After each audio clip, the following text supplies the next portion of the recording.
Okay, let's get into some Hell's Paradise and this crazy episode. Hell's When's the Paradise, last episode time? 1, brought to you by When's the last Crunchyroll. time you Crunchyroll, watched buy premium. episode 1? Okay. Melon. Well, Awesome. Are we going to actually watch it, or No, we're just talking about it. we're talking about it. We already I'm watched just it. talking about it? Our reaction Yeah. to episode 1. Who wants to? You go. Yeah, I'm sorry. I When's the forgot. last time you watched it? I'd say you just watched it for the first time. Yeah. So what did you think of it? Well, I have a page. Oh, I shouldn't show that. I was showing my notes, but I thought it was a lot of what we talked about earlier. There seems to be some adolescence tropes involved in there. Like, for example, he's talking about his being hollow, but he's at war with himself. And it takes a girl who really looks at him and pays attention to him for him to come to terms with it. The fact that he's dichotomous, you know? He's hollow, but he's not. And only the girl can fix it. That reminds me of being a teenager. You know what I mean? Because when I was a teenager, girls were semi-omnipotent beings that if they liked you, you were a person. And if they didn't like you, you weren't a person. You know what I mean? Is that anyone else's experience, or is that way too off the rails there? No, that's lit. I love that. Puro, Yeah. have you seen the anime in question? And when's the last time you watched episode 1? I have not seen the anime in question. Okay, awesome. I basically have like it written down scene by scene, so we can like kind of just go through it and talk about it. On your note, Poncho, I feel like that's my life right now, but it's not the way you're describing it necessarily. It's more like I identify with that hollow like side of like, bro, I am completely wild, and until I find someone that can actually like see me for me, I'm gonna be hollow. To use the words from the show, I'm hollowed the hell out, bro. Like, Yeah. I am totally like righteous in what my kind of worldview is, and like until someone actually can see me, I'm not necessarily gonna take their worldview very seriously.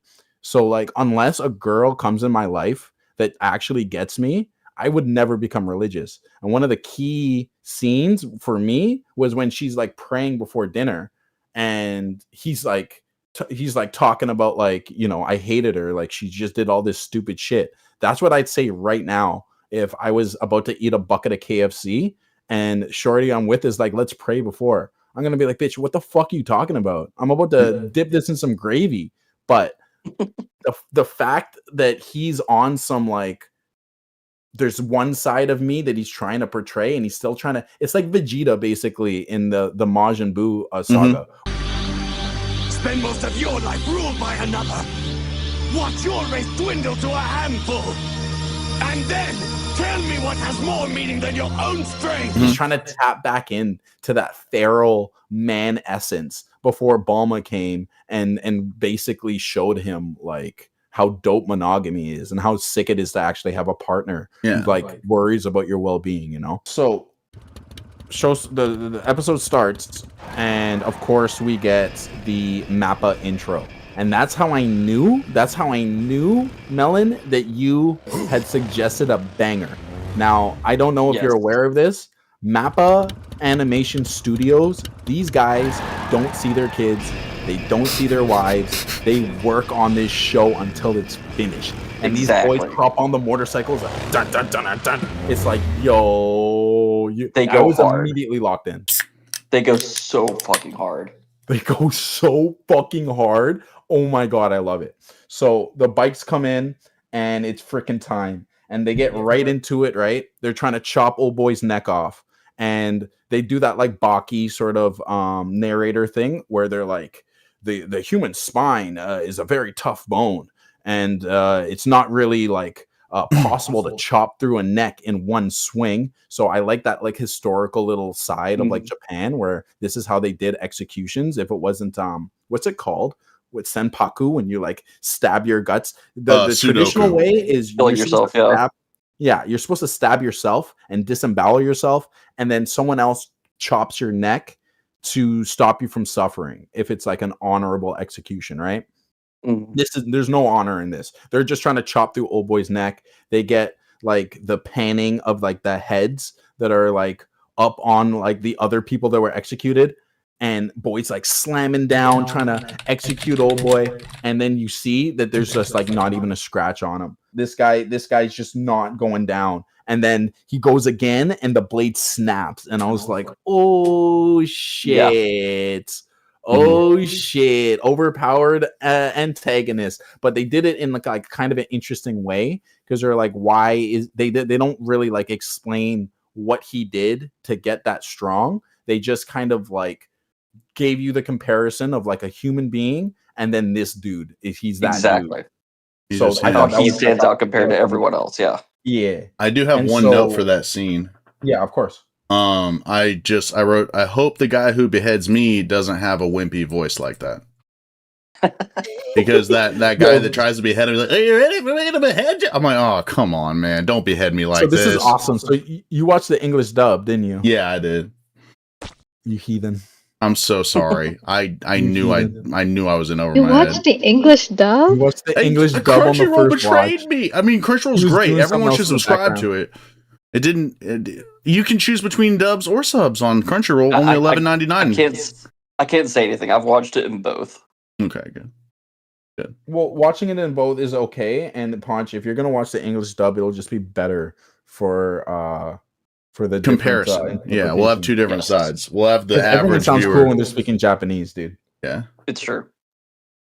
Yeah, because they got Porky Pig on the vocals for that guy. It was redacted. Couldn't believe it. We get like a quick shot of him standing on all these skulls as they go a little bit through his like backstory.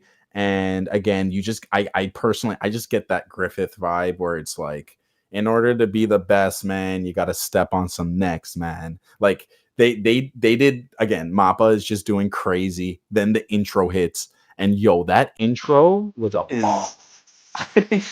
The music, that intro is a bop. Yeah, the music was really good.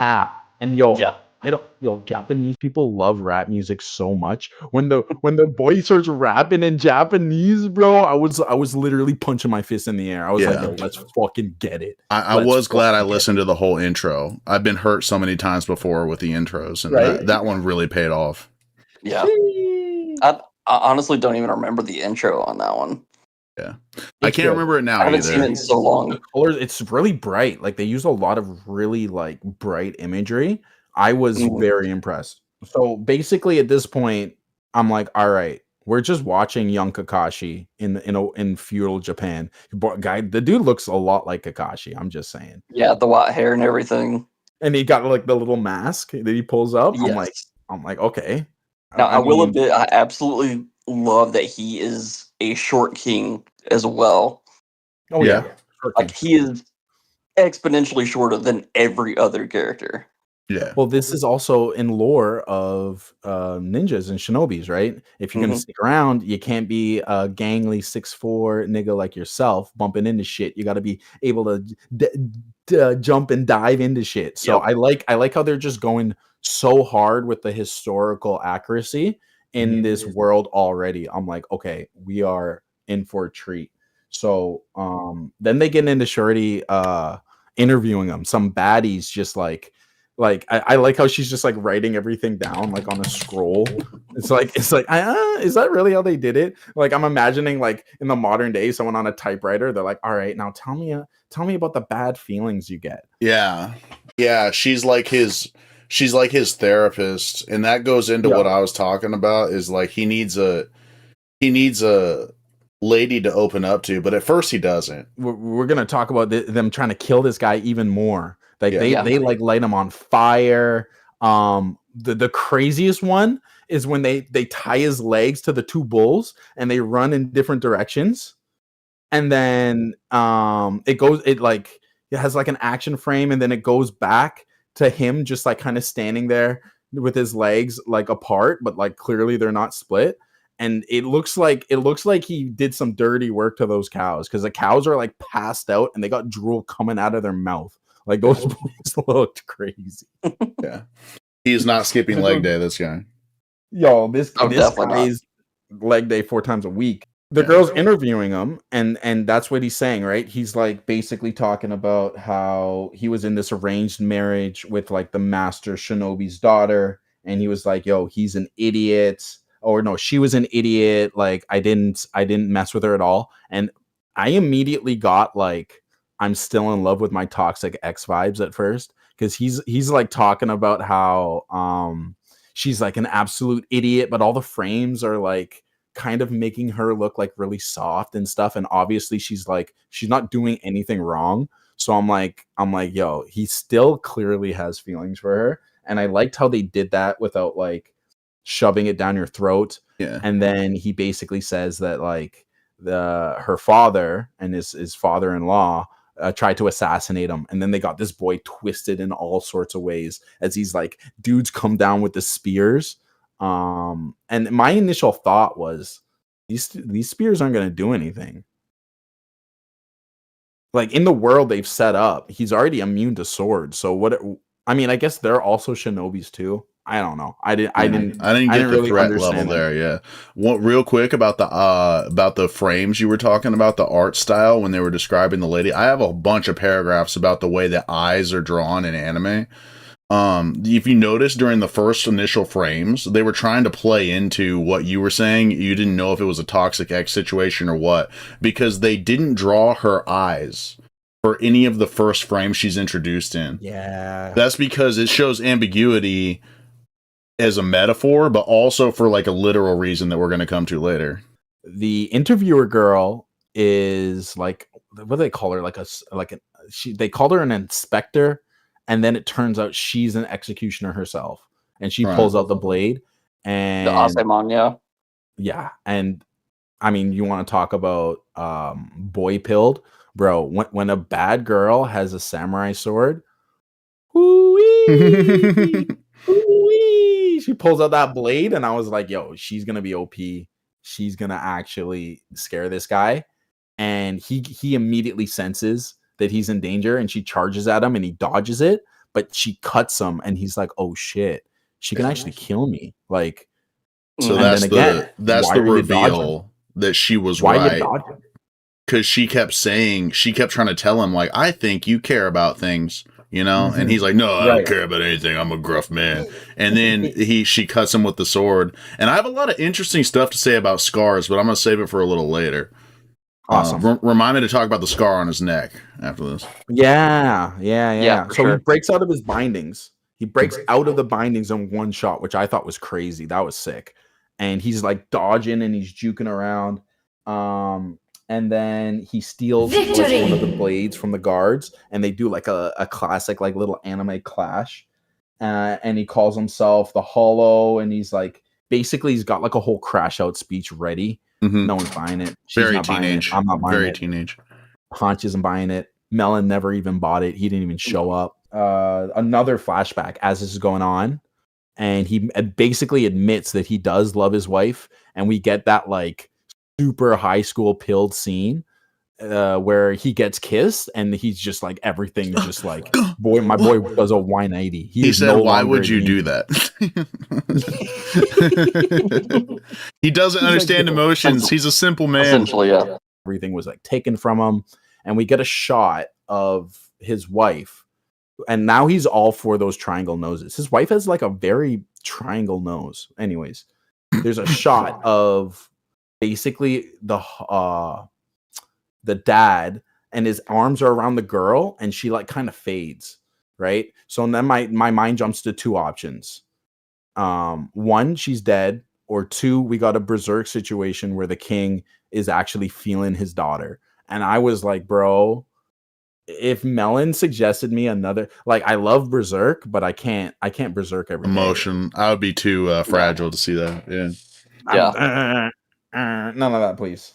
Then the baddie in the modern day is like, I'm gonna pardon you, but on one condition. We got to go to the underworld.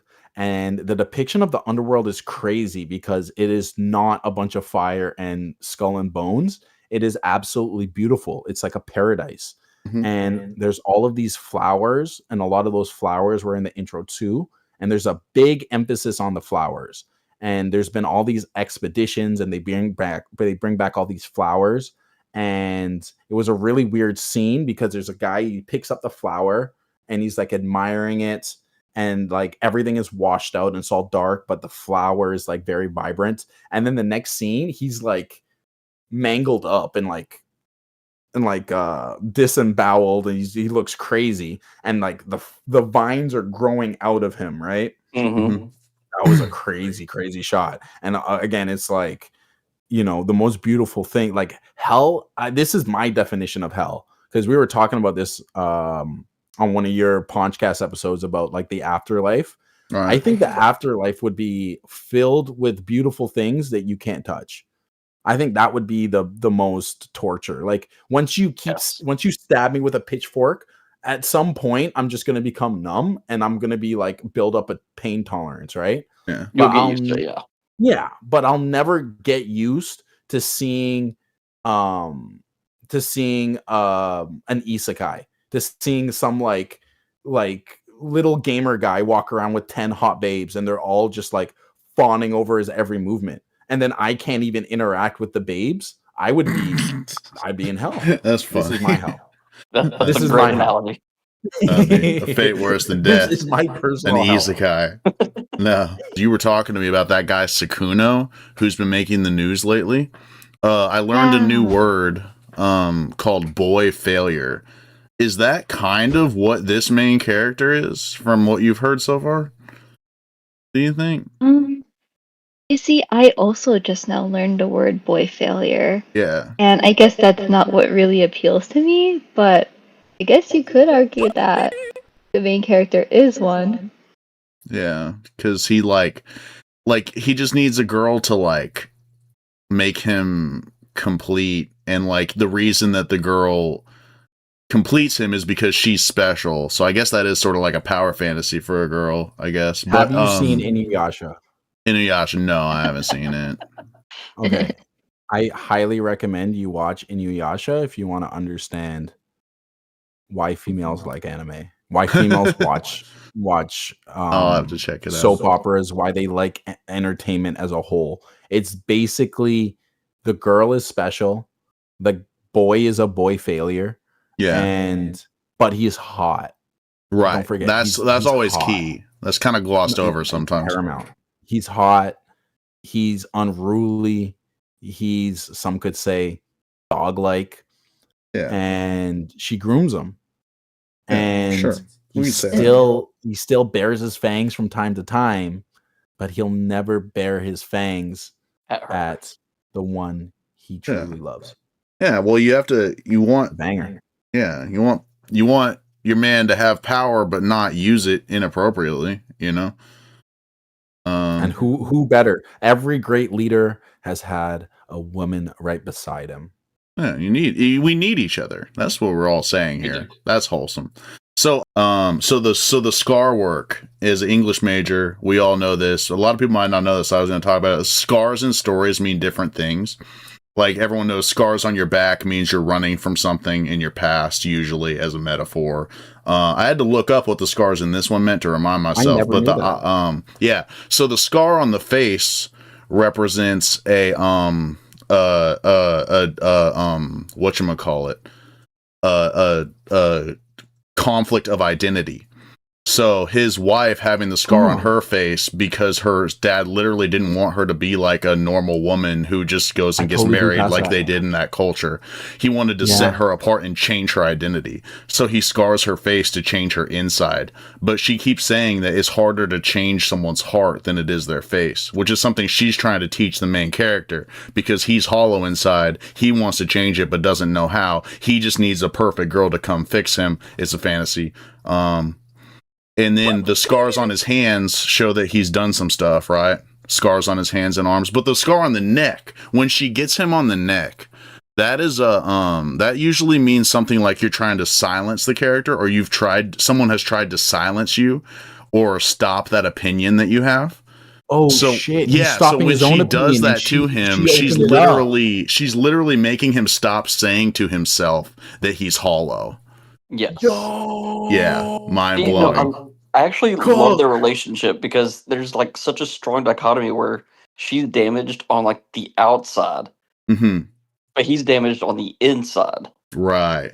And she recognizes that, and so she's trying to, I guess, mend the two or connect, like make him see that it's okay. Like she's accepted. Hey, yeah, it's my outside's messed up, but that's not what matters. Same for what you're feeling inside, who you believe yourself to be, is not actually true. Like that damage doesn't make you who you actually are. Yeah.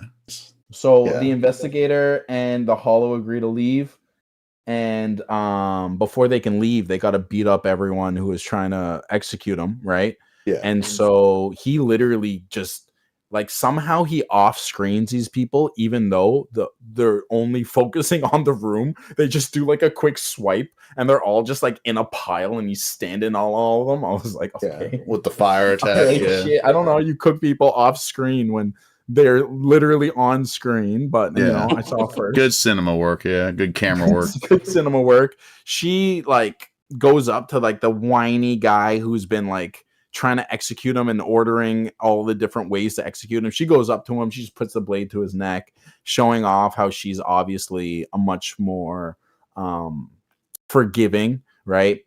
And they go off into the ending cutscene. And the ending cutscene was zesty. That was like the first scene of just like the female body and all those like zombie hands covering her. And again, I kind of got those Berserk vibes where I was like, I hope Melon didn't lead me down the wrong path. Yeah. No. I'll say something that y'all have missed is, and it's such a big part of this show, is what brought what the Asamon, like what she was trying to do, like while she was trying to like pull him away and everything, was to go after the elixir of life. Right. And that was the main goal, to go to the underworld. Yeah. Yes. The elixir of life is the key component of this entire show. And how basically like all the higher ups, they just want to live forever. And that's such a strong component of this show. Yeah. And it completely dictates how everyone acts. But how everyone's also like so much of a soldier. They're just listening to whatever the higher ups are telling them. They don't care about anything else. But being able to see like the growth in characters throughout the rest of the series is phenomenal. Yeah. So y'all are in for quite a ride. Thanks for adding that, because I totally forgot. That's like the core of episode 1. It's like there's a life elixir, and the powers that be want this shit, and we're basically gonna leverage you right now in your shitty situation and use all of your pent-up rage for what could be happening to your wife to go do the bidding of the higher ups, which I thought was sick. And then again, you of course get the Dragon Ball Z vibes of like, your desire. I ask to be made immortal. As you wish.